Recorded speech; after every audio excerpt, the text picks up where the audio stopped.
নমস্কার, আমার চ্যানেলে নতুন একটি রেসিপিতে সবাইকে স্বাগত।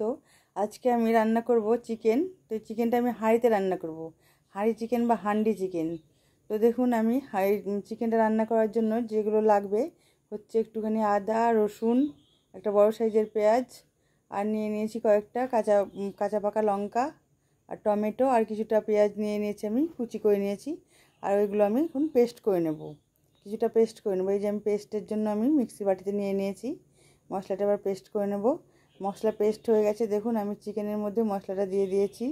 আর কিছু বেসিক মশলা দেবো, এই যে জিরে গুঁড়ো, ধনে গুঁড়ো, লঙ্কা গুঁড়ো, হলুদ, আর দিলাম একটুখানি লবণ।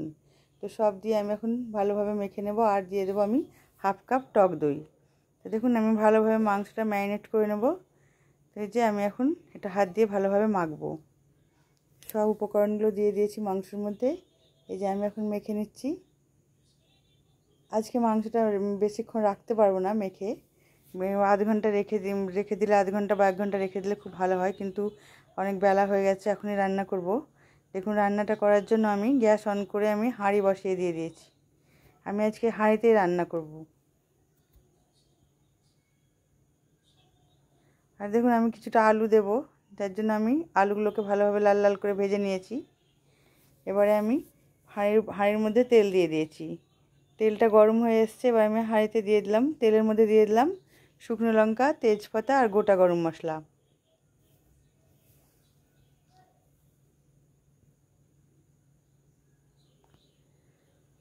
এবার তেলটা ভালোভাবে গরম হয়ে গেছে, আর মশলাগুলো আমি দু সেকেন্ড মতো ওটা ভেজে নিয়ে এবার পেঁয়াজ দিয়ে দিলাম। পেঁয়াজটা আমি বেশি ভাজবো না, কারণ এই হাঁড়ি চাপা চিকেনে বেশি পেঁয়াজ ভাজতে নেই। দেখুন এটা কাঁচা পেঁয়াজ দিলেও কোনো ব্যাপার ছিল না মাংসের মধ্যে মেখে।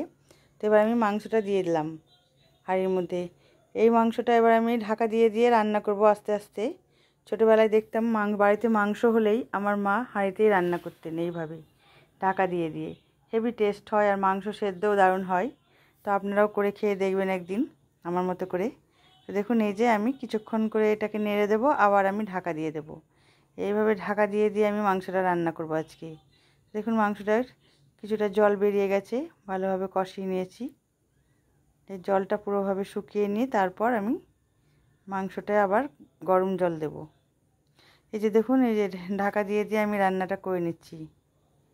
এই যে মাংস কত সুন্দর হয়েছে দেখুন। যেহেতু এটা ঢাকা দিয়ে আমি এটা মানে ভাপা চিকেনের মতোই রান্না করছি আর কি, সেই জন্য আমি কিছুটা ওপর থেকে সর্ষের তেল দিয়ে দিলাম, আবার কাঁচা সর্ষের তেল। আর আমি এখানে একটা মিডিয়াম সাইজের টমেটো কেটে দিয়ে দিয়েছি। টমেটোটা অপশনাল, আপনারা না চাইলে না দিতে পারেন। আমার এটা হাতের কাছে ছিল তাই দিলাম, কারণ টক দই দেওয়া আছে, টমেটো দেওয়ার দরকার নেই। এই যে দেখুন আমি বারবার ঢাকা দিচ্ছি, আবার আমি 2-4 মিনিট পর পর ঢাকাটা খুলে কিছুক্ষণ নাড়িয়ে দিচ্ছি। গ্যাসটা হাই ফ্লেমে ছিল, আমি এখন মিডিয়ামে করে দিলাম। তো এই যে দেখুন আমি মাংসর মধ্যে কিছুটা গরম জল দিয়ে দিয়েছি। কষানো হয়ে গেছিলো ভালোভাবে, আমি কিছুটা গরম জল দিয়েছি। গরম জল দিয়ে আমি মাংসটা ভালোভাবে ফুটিয়ে নিচ্ছি। আমি আরও কিছুটা টেস্ট করে দেখলাম লবণটা একটু কম হয়েছে, তাই আমি আরও কিছুটা লবণ দিয়ে দিলাম। আর সবশেষে আমি দিয়ে দিলাম রোস্টেড কাসৌরি মেথি।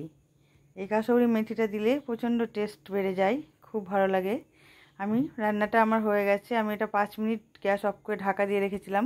5 মিনিট পর আমি ঢাকাটা খুললাম, দেখুন কত সুন্দর হয়েছে, কত স্পাইসি আর এবং লোভনীয়। তো বন্ধুরা, কেমন লাগলো আমার এই রেসিপিটি অবশ্যই কমেন্টে জানাবেন। আর এই ভালো লাগলে আমার ইউটিউব চ্যানেলটি সাবস্ক্রাইব এবং ফেসবুক পেজটি ফলো করে দেবেন। আপনারা ভালো থাকবেন, সুস্থ থাকবেন।